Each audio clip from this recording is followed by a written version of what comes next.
പറഞ്ഞതുപോലെ അദ്ദേഹം ഡൽഹി യാത്ര നടത്തുകയും അദ്ദേഹം പ്രധാനമന്ത്രിയും ആഭ്യന്തരമന്ത്രിയും കണ്ട ദിവസങ്ങളിൽ തന്നെ തൊട്ടടുത്ത ദിവസം തന്നെ ഇഡിയുടെ പരിശോധനയുമായി ബഹുമാനായ മുൻ മുഖ്യമന്ത്രിയുടെ സഖാവ് പിണറായി വിജയന്റെ വീട്ടിലേക്ക് കയറുകയാണ്. അദ്ദേഹത്തിന് ഇത്തരം പോലീസ് ലാത്തി ചാർജ്, ലോക്കപ്പ്, മർദ്ദനം ഇതൊന്നും ഒരു വിഷയമുള്ള ആളല്ല. പക്ഷെ അദ്ദേഹത്തിന്റെ മകളെയാണ്, നമ്മുടെ നാട്ടിൽ പണ്ടൊരു പഴഞ്ചൊല്ലുണ്ട്, പരാക്രമം സ്ത്രീകളോടല്ല വേണ്ടു എന്നുള്ളതാണ്. പക്ഷെ അദ്ദേഹത്തിന്റെ മകളെയാണ്, വീട്ടിലിരിക്കുന്ന ഒരു ബിസിനസ് ചെയ്യുന്ന എഞ്ചിനീയർ കൂടിയായ മകളെയാണ് ടാർഗറ്റ് ചെയ്യുന്നത്. സ്വാഭാവികമായും മകളെ ഉപദ്രവിക്കുമ്പോൾ പിതാവിനും മാതാവിനും വേദന ഉണ്ടാവും. നമ്മളെല്ലാം മാതാപിതാക്കളാണ്, നമുക്ക് തോന്നും. അപ്പൊ അതുകൊണ്ട് പിണറായി വിജയൻ എന്ന് പറയുന്ന സത്യസന്ധനായ രാഷ്ട്രീയ നേതാവിനെ ഒരു തരത്തിലും ഉപദ്രവിക്കാൻ കഴിയുകയില്ല. ഉപദ്രവിച്ചാൽ ഭയപ്പെടുന്നയാളല്ല പിണറായി വിജയൻ എന്നുള്ളത് കൊണ്ട് അദ്ദേഹത്തിന്റെ മകളുടെ പേര് പറഞ്ഞ് ഒരു കള്ളക്കേസ് ഉണ്ടാക്കുകയാണ്. ഇടി ഉണ്ടാക്കിയ പല കേസുകളും കള്ളക്കേസുകളാണെന്ന് ഈ രാജ്യത്ത് തെളിയിക്കപ്പെട്ടു. കോൺഗ്രസ് ഇതര സർക്കാർ, BJP ഇതര സർക്കാരുകൾ എവിടെ ഭരിക്കുന്നുണ്ടോ അവിടെയെല്ലാം ഇഡിയുടെ പ്രവർത്തനങ്ങൾ ഉണ്ടായിരുന്നു. നമ്മൾ മറക്കരുത്. ഡൽഹിയിലെ അധികാരം പിടിച്ചെടുത്ത് അഴിമതിക്കെതിരെ പോരാടിയ കെജ്രിവാളിനെ അഴിമതി കുറ്റം ജയിലിലടച്ചു ഇഡി. പക്ഷെ ഈ അടുത്ത കാലത്ത് ബഹുമാനപ്പെട്ട ഡൽഹി അദ്ദേഹത്തെ വെറുതെ വിട്ടു. അദ്ദേഹം കുറ്റക്കാരനല്ല എന്ന് കണ്ടെത്തി. അദ്ദേഹത്തെ ഏതാണ്ട് 3 മാസത്തിലധികം ഇഡി ജയിലിലടക്കിയാണ് ഉണ്ടായത്. ആ കേസിൽ അദ്ദേഹം കുറ്റക്കാരനല്ല എന്ന് ബഹുമാനപ്പെട്ട ഡൽഹി ഹൈക്കോടതി പ്രഖ്യാപിച്ചു. അദ്ദേഹം സ്വതന്ത്രനാവുകയും ചെയ്തു.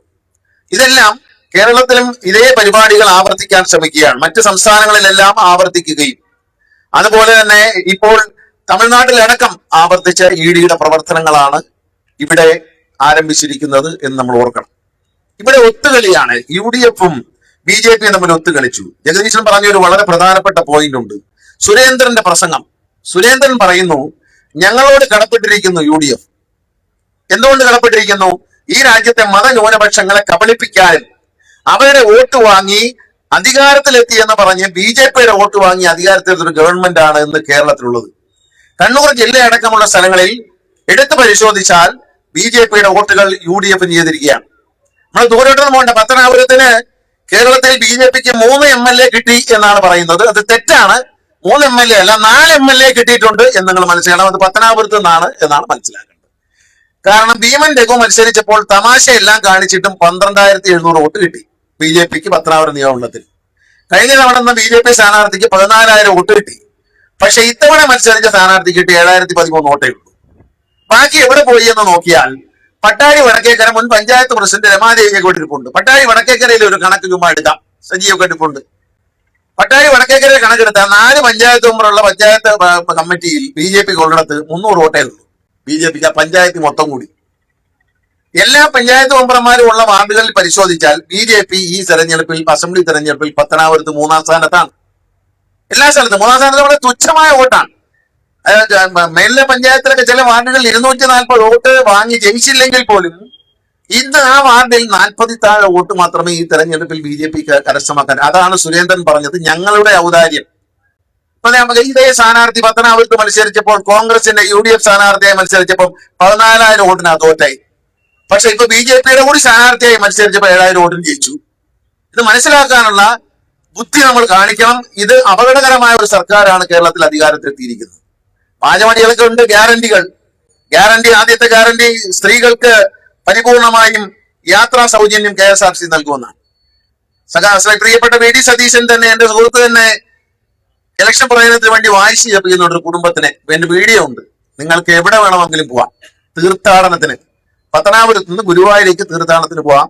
പത്തനാപുരത്ത് കൊട്ടാരക്കരയിൽ നിന്ന് മൂകാംബിയേക്ക് ബസ്സുണ്ട്, തീർത്ഥാടനത്തിന് പോവാം. അല്ലാതെ പത്തനാപുരത്ത് നിന്ന് കയറി കൊട്ടാരക്കര പോയി തീർത്ഥാടനത്തിന് ഇറങ്ങാനും ഇവിടുന്ന് കയറി പിന്നെ തിരുവനന്തപുരം സിറ്റിയിൽ നിന്ന് കയറി ഭീമാപ്പള്ളിയിൽ പോയി ഇറങ്ങാനും ഒന്നുമല്ല. തീർത്ഥാടനം എന്ന് പറഞ്ഞാൽ KSRTC ബസ് പോകുന്നത് ആറ്റാങ്കര പള്ളിക്കാണെങ്കിൽ ആറ്റാങ്കര പള്ളിക്ക് കൊണ്ടുപോകണം. അതായിരുന്നല്ലോ വാഗ്ദാനം. ആ വാഗ്ദാനത്തിൽ നിന്ന് പുറത്തുപോയിട്ട് പോയിക്കൊണ്ട് സ്ത്രീകളെ കബളിപ്പിക്കാനുള്ള ഒരു മാർഗം. ഇതാണ് ഗ്യാരണ്ടി. നടക്കുന്ന ഗ്യാരണ്ടി വല്ലതും പറയണ്ടേ? ഇപ്പൊ ഇവിടെ തന്നെ ഈ കേസ് എന്താണ് സതീശൻ വളരെ മനസ്സിലാക്കുന്ന രീതി ഞാൻ പറഞ്ഞില്ല എളുപ്പത്തിൽ. അതിനെപ്പറ്റി നന്നായി തന്നെ ജഗദീശൻ വിശദീകരിച്ചു. എന്താണ് പിണറായി വിജയന്റെ മകൾക്കെതിരെയുള്ള കേസ്? ആ കേസിൽ പറയുന്നു അവര് ഈ CMRL കമ്പനിയുമായി ഒരു എഗ്രിമെന്റിൽ ഏർപ്പെടുകയും സർവീസ് കൊടുക്കാം എന്ന് പറഞ്ഞു എന്നാണ്. ഇപ്പൊ നമ്മൾ ഉദാഹരണത്തിന് ഈ കെട്ടിടത്തിൽ ലിഫ്റ്റ് വെച്ചിട്ടുണ്ട്. ഈ ലിഫ്റ്റ് വെച്ചിരിക്കുന്ന കമ്പനിക്കാരുമായി ആനുവൽ മെയിൻ്റനൻസ് കോൺട്രാക്റ്റിൽ ഏർപ്പെട്ടിട്ടുണ്ട്. ലിഫ്റ്റിന്റെ തകരാറുണ്ടെങ്കിലും ഇല്ലെങ്കിലും അവർക്ക് പൈസ കൊടുക്കും. ആ പറഞ്ഞ എമൗണ്ട് കൃത്യമായി കൊടുക്കണം. അപ്പൊ അതുപോലെ ഇൻഷുറൻസ്, ഇപ്പൊ കാറിന് ഇൻഷുറൻസ് എടുക്കുകയാണ്. കാറിന് ഇൻഷുറൻസ് എടുക്കുന്നു, ഈ വർഷം യാതൊരു ക്ലെയിമും ഇല്ല. എന്നാലും അടുത്ത വർഷം വീണ്ടും ഇൻഷുറൻസ് മാർച്ച് 31 കഴിഞ്ഞാൽ ഇൻഷുറൻസ് പുതുക്കിയേ പറ്റൂ. 12 മാസം കഴിയുമ്പോൾ അത് പുതുക്കിയേ പറ്റൂ. അവിടെ ഒരു ആനുകൂല്യവും ഇല്ല, അവിടെ കുറയില്ല, കൊടുക്കാതിരിക്കാൻ പറ്റും. കഴിഞ്ഞ വർഷം ഞാൻ ഇൻഷുറൻസ് എടുത്തിട്ടുണ്ടായിരുന്നു, അതുകൊണ്ട് ഈ വർഷം എടുക്കുന്നില്ല. ഈ വർഷം ഞാൻ വണ്ടി ഇടിച്ചാലും കുഴപ്പമില്ല, വണ്ടി ഇടിച്ചാൽ കയ്യിൽ നിന്ന് കാശ് പോകും എന്ന് പറഞ്ഞതുപോലെ ഒരു ആനുവൽ മെയിൻ്റനൻസ് കോൺട്രാക്ട് എന്ന് പറയുന്നത് ഈ ലിഫ്റ്റിന്റെ കാര്യം നടക്കാൻ. ലിഫ്റ്റ് പണിത് ഇപ്പം ഇവിടെ ലിഫ്റ്റ് വെച്ചു, ഒരു വർഷത്താവുന്നു. ആ ഒരു വർഷത്തിനിടയിൽ അത് ഉപയോഗിച്ചാലും അത് ഓടിയാലും അത് ചീത്തയായാലും ഇല്ലെങ്കിലും അതിന്റെ പൈസ കൊടുക്കണം. അത്തരത്തിലൊരു കോൺട്രാക്ട് അവരുടെ സോഫ്റ്റ്വെയറിന് എന്തെങ്കിലും തകരാറ് വന്നാൽ ശരിയാക്കി കൊടുക്കാം. അവർ തകരാറുണ്ടെന്ന് പറഞ്ഞ് വിളിച്ചാൽ അപ്പോൾ തന്നെ അവർ ശരിയാക്കി കൊടുക്കും. അതിനുവേണ്ടി ഒരു കോൺട്രാക്റ്റിൽ ഒരു വർഷം ഇത്ര രൂപയ്ക്ക് ഒരു കോൺട്രാക്റ്റിൽ ഏർപ്പെട്ടു. ആ കോൺട്രാക്റ്റിൽ ഏർപ്പെടുന്ന കുഴപ്പം ഒരു കമ്പനിയല്ലേ. വീണ വിജയൻ എന്ന് പറയുന്ന പിണറായി വിജയന്റെ മകൾ എന്നതിനപ്പുറം ഒരു ഇന്ത്യയിലെ ഒരു സ്ത്രീയാണ്, ഇന്ത്യയിലെ ഒരു പൗരനാണ്. അവർക്ക് ജോലി ചെയ്യാനും ബിസിനസ് ചെയ്യാനും ഒക്കെ അവകാശം അവർക്കുണ്ട്. അപ്പൊ പിണറായി വിജയന്റെ മകളായതുകൊണ്ട് ബിസിനസ് ചെയ്തുകൂടാ, പിണറായി വിജയന്റെ ഭാര്യ ആയതുകൊണ്ട് ജോലി ചെയ്യാൻ പറ്റൂടാ എന്നൊക്കെ എവിടെയെങ്കിലും പറഞ്ഞിട്ടുണ്ടോ? ഇവരൊക്കെ എന്തൊക്കെ ബിസിനസ്സുകളാണ് ചെയ്യുന്നത്? ഇപ്പൊ UDF സർക്കാരിൽ ഇരിക്കുന്ന മന്ത്രിമാരിൽ പലരുടെയും മക്കൾക്ക് എന്താണ് ബിസിനസ് ഇന്ത്യക്കകത്തും പുറത്തും? അതിനെക്കുറിച്ചൊക്കെ എണ്ണി പറയേണ്ട സമയം വരുമ്പോൾ എണ്ണി പറയാം. ഇതൊന്നും അല്ല എന്തെല്ലാം ബിസിനസ്സുകൾ, എന്തെല്ലാം കച്ചവടങ്ങൾ ഇനി നടക്കാൻ കാണാൻ കിടക്കുന്നു. 10 കൊല്ലം പ്രതിപക്ഷത്തിരുന്നതിന്റെ ക്ഷീണം മാറാൻ തൂമ്പായ്ക്കും കോടാലിക്കും വെട്ടി വാരുന്നത് നമുക്ക് കാണാൻ പറ്റും. ദിവസങ്ങൾ കാത്തിരുന്നാൽ മതി. ഇപ്പൊ വിമർശിക്കാനുള്ള സമയമായിട്ടില്ല. ഇത് സർക്കാരിന്റെ ഹണിമൂൺ കാലമാണ്, 6 മാസം. ആ 6 മാസം അങ്ങനെ പോകട്ടെ. അത് കഴിയുമ്പോൾ ഓരോരോ സത്യങ്ങളായി പുറത്തു വരും. പത്രക്കാരോട് മധുരതരമായി സംസാരിച്ചിരുന്ന മുഖ്യമന്ത്രി ഇന്ന് പറഞ്ഞു, എന്റെ മോന്തയിൽ മൈക്ക് വെച്ച് കുത്തി, ഞാനൊന്നും പറഞ്ഞില്ലല്ലോ എന്ന്. അപ്പം ഇഷ്ടപ്പെടാതെ തുടങ്ങിയിരിക്കുന്നു കാര്യങ്ങൾ. 11 സ്ഥലങ്ങളിൽ വെച്ച് പത്രക്കാർ ഈ വിഷയത്തെ പറ്റി മാധ്യമങ്ങൾ ചോദിക്കുമ്പോൾ ഓടിപ്പൊയ്ക്കളഞ്ഞ മുഖ്യമന്ത്രി. ഇതാണോ പിണറായി വിജയനെ കുറ്റം പറഞ്ഞ ആള്? മൈക്ക് മോന്തയ്ക്ക് ഇട്ട് കുത്തി എന്ന് മുഖ്യമന്ത്രിയാണ് പറഞ്ഞത്, നമ്മളല്ല. കേരളത്തിന്റെ മുഖ്യമന്ത്രി പറയുന്നത് നിങ്ങൾ എന്റെ മുഖത്ത് മൈക്ക് കൊണ്ട് തല്ലി, ഞാൻ എന്നിട്ടൊന്നും പറഞ്ഞില്ല. പറയും എന്നാണ് അതിന്റെ അടുത്ത്, പറയാൻ വേണ്ടി വന്നാൽ പറയും എന്നാണ് അതിന്റെ അർത്ഥം. ഉടനെ പറയും. അപ്പൊ ഇതെല്ലാം നാടകങ്ങളാണ്, ജനങ്ങളുടെ മുമ്പിൽ നടത്തുന്ന നാടകങ്ങളാണ്. ഈ നാടകങ്ങളെയെല്ലാം തിരിച്ചറിയാൻ കഴിയാതെ പോയതാണ് കേരളത്തിലെ ജനങ്ങൾക്ക് ഈ തെരഞ്ഞെടുപ്പിൽ പറ്റിയ അബദ്ധം. കൊണ്ട് മതന്യൂനപക്ഷങ്ങളെ പറ്റിച്ചു. UDFന്റെ ആദ്യത്തെ പടി അതായിരുന്നു. എല്ലാ സ്ഥലങ്ങളിലും നമ്മൾ പരിശോധിക്കാം. ചാത്തന്നൂര് പോയി നോക്കിയാൽ കോൺഗ്രസ് സ്ഥാനാർത്ഥി അങ്ങ് വയലിന്റെ കണ്ടത്തിന്റെ അപ്പുറത്ത് അങ്ങ് കിടക്കുക, ദൂരെ കിടക്കുക, 3ാമത് കിടക്കുക. തിരുവനന്തപുരത്ത് എന്നാൽ കഴക്കൂട്ടത്ത് എത്തുമ്പോൾ വെറും 400 ചില്ലാനം വോട്ടിനാണ് ഇടതുപക്ഷ സ്ഥാനാർത്ഥിയെ തോൽപ്പിച്ചത്. പക്ഷെ കോൺഗ്രസ് അങ്ങ് കിടക്കുക, അങ്ങ് ദൂരെ കിടക്കുക, ചവറ്റുകൊട്ടേ കിടക്കുകയാണ്. അവിടെ മത്സരിച്ചത് എന്റെ സുഹൃത്താണ് ശരത്ചന്ദ്ര പ്രസാദ്. ശരത്ചന്ദ്ര പ്രസാദ് രാഷ്ട്രീയത്തിൽ നിന്ന് റിട്ടയർ ചെയ്ത് പോയിരുന്നു എന്നാണ് ഞാൻ അറിഞ്ഞിരുന്നത്. ശരത്ചന്ദ്ര പ്രസാദ് മത്സരിച്ചു 6 സീറ്റുകളിൽ. ശരത്ചന്ദ്ര പ്രസാദിനെ ചതിക്കുകയായിരുന്നു. കേരളത്തിലെ 6 സീറ്റുകളാണ് BJPക്ക് UDF വാഗ്ദാനം ചെയ്തിരുന്നത്. പാലക്കാട് അടക്കം 6 സീറ്റുകൾ. ശോഭാ സുരേന്ദ്രൻ മത്സരിച്ച പാലക്കാട് അടക്കം 6 സീറ്റുകളിൽ വിജയിക്കാൻ സൗകര്യമൊരുക്കി കൊടുക്കാം എന്ന് പറഞ്ഞു. പണ്ടിതുപോലെ പറഞ്ഞുകൊണ്ടായിരുന്നു. എന്നറിയാമോ, അന്ന് തിരുവനന്തപുരത്തെ രാമൻപിള്ള ചേട്ടൻ മത്സരിച്ചു BJPയുടെ. അന്ന് ഈ തിരുവനന്തപുരം ഈസ്റ്റ് മണ്ഡലം, ആ മണ്ഡലത്തിൽ തോൽക്കാൻ വേണ്ടി B. വിജയകുമാർ എന്ന സ്ഥാനാർത്ഥിയെ വിട്ടുകൊടുത്തു. പക്ഷേ രാജീവ് ഗാന്ധി അങ്ങ് മരിച്ചു. അതിന്റെ ബഹളത്തിനിടയിൽ വിജയകുമാർ ജയിച്ചെങ്കിൽ കയറി പോകുന്നു, മറ്റേ പരിപാടി അങ്ങ് പൊളി. ഇത് ഇന്നും തുടങ്ങിയതല്ല. കോൺഗ്രസും UDFും ഈ കോലീബി സഖ്യം എന്ന് പറയുന്നത് ഇന്ന് തുടങ്ങിയതല്ല. ആ സഖ്യത്തിന്റെ ഭാഗമായിട്ടാണ് ഇടതുപക്ഷത്തെ തകർക്കാൻ മറ്റു മാർഗങ്ങളൊന്നുമില്ല. 10 വർഷം ഭരിച്ച ഒരു സർക്കാരിനെ പറ്റി ഒരു അഴിമതി ആരോപണമില്ല.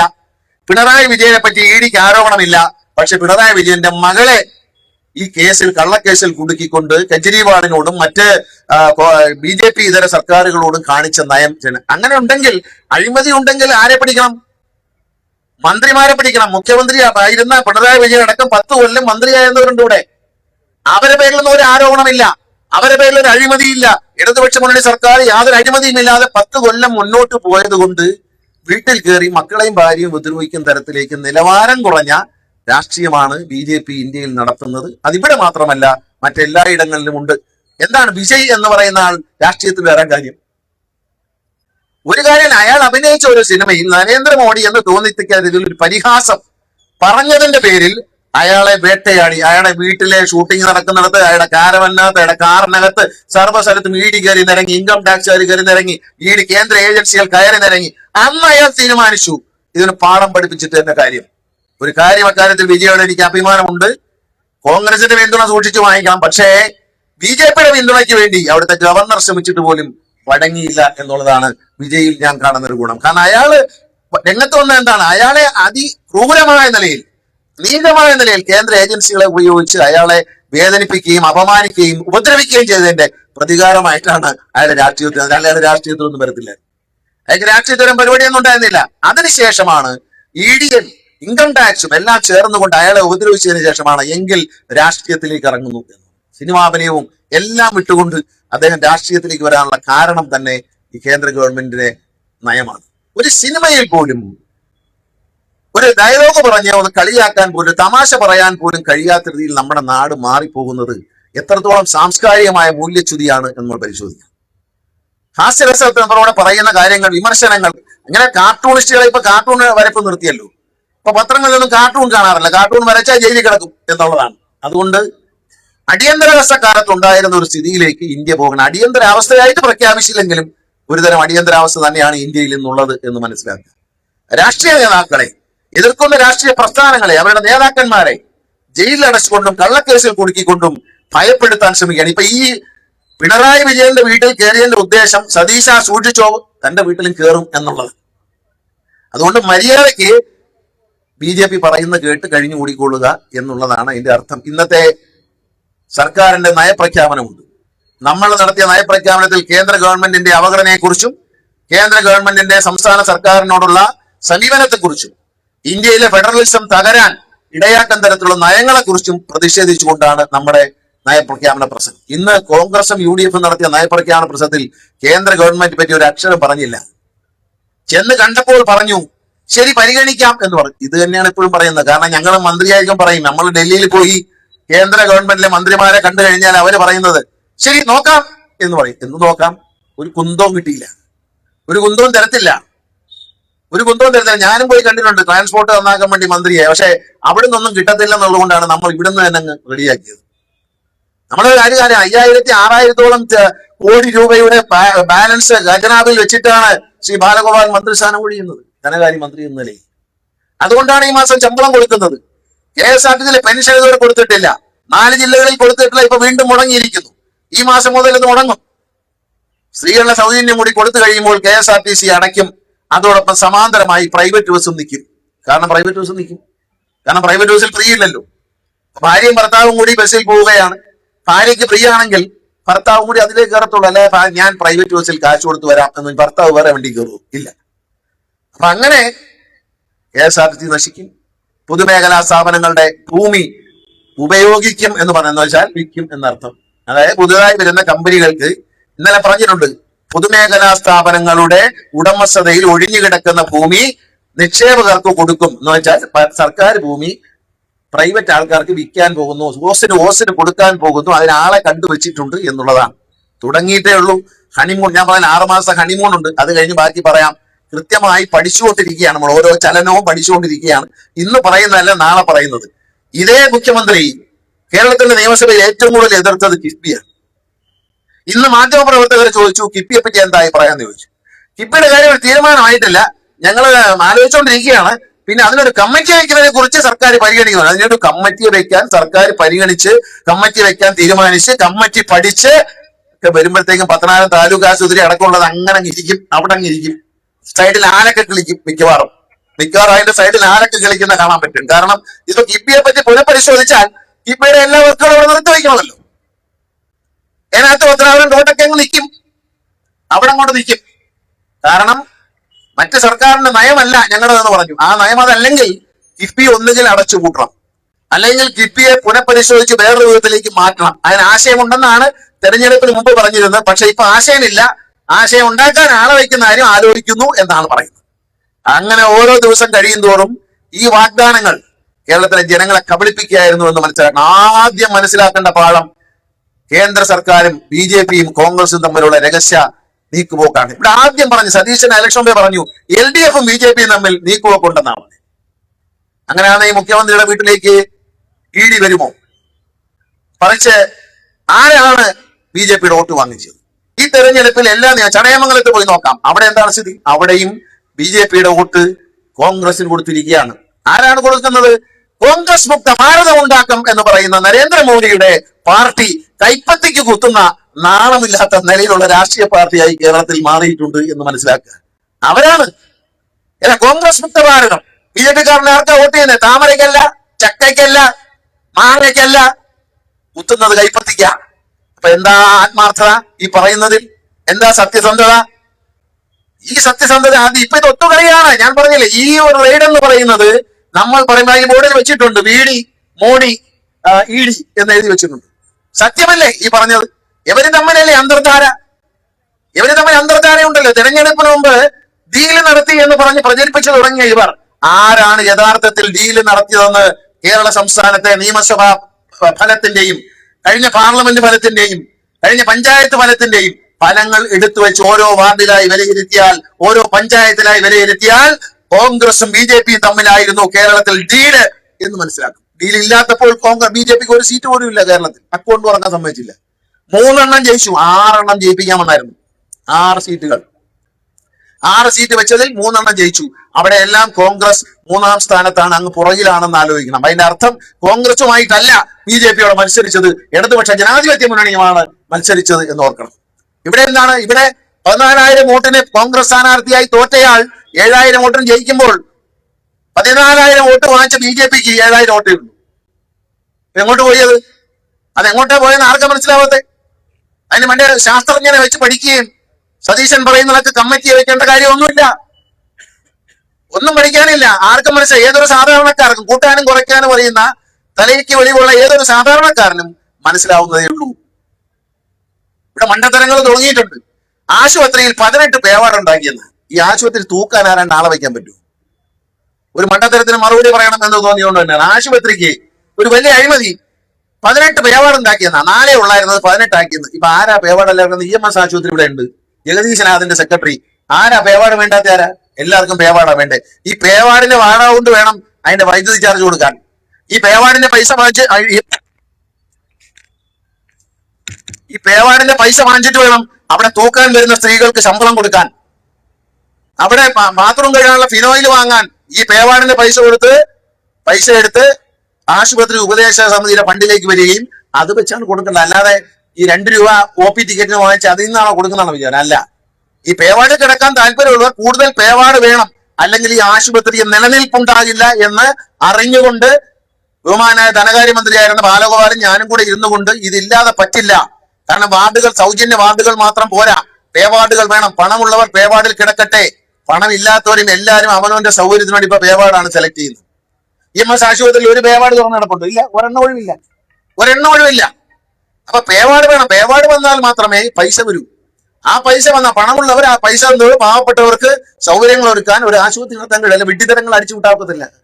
നാളെ പറ്റുമെന്നിട്ട് എന്നും രാവിലെ മറ്റേ TV ഇരുന്ന് പറയുന്നതൊക്കെ കള്ളത്തരങ്ങൾ അടിച്ചു വിട്ടാലൊന്നും പത്തനാപുരത്ത് വില പോലെ മറുപടി പറയില്ലാന്ന് ധരിക്കരുത്. എല്ലാത്തിനും മറുപടി അറിയാം. സത്യസന്ധമായിട്ടാണ് 25 വർഷം പത്തനാപുരത്തെ മുന്നോട്ട് നയിച്ചത്. അതിൽ യാതൊരു മാറ്റവുമില്ല. മറുപടി പറഞ്ഞാൽ പിന്നെ ഓടിയാ മുടുക്കുകയില്ല എന്ന് മാത്രമേ ഞാൻ പറയുന്നു. ഓരോന്നായിട്ട് നശിപ്പിക്കുകയാണ്.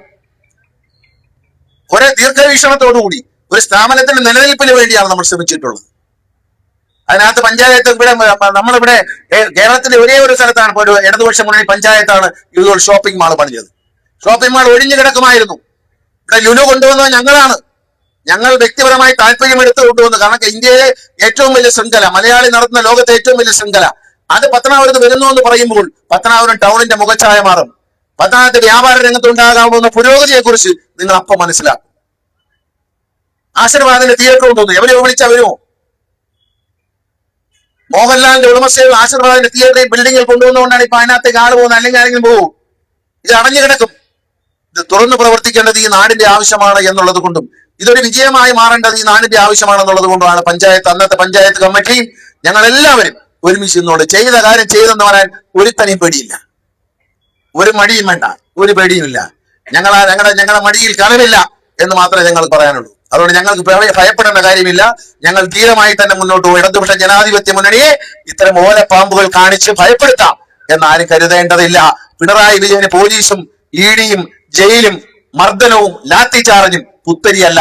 കമ്മ്യൂണിസ്റ്റുകാർക്കും ഇടതുപക്ഷ മുന്നണിക്കാർക്കും ഇതൊന്നും പുത്തരിയല്ല എന്ന് ഓർമ്മിപ്പിക്കുകയാണ്.